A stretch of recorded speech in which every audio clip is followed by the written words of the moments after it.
Lottery scamming behind St. Elizabeth farmer's death.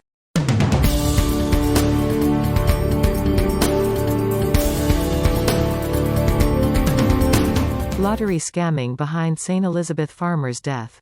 Police believe lottery scamming is behind Sunday morning's killing of a man and the wounding of 2 others at a party in Cottage, Newmarket, St. Elizabeth. Police have identified the dead man as Devarrue Durrant, a 28-year-old farmer from Braes River in the parish.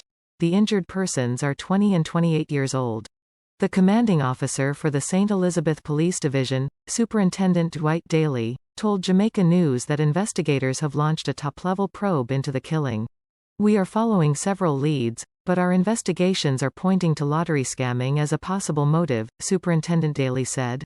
He also revealed that the promoters of the party where the incident occurred had applied and were given a permit for it to be held.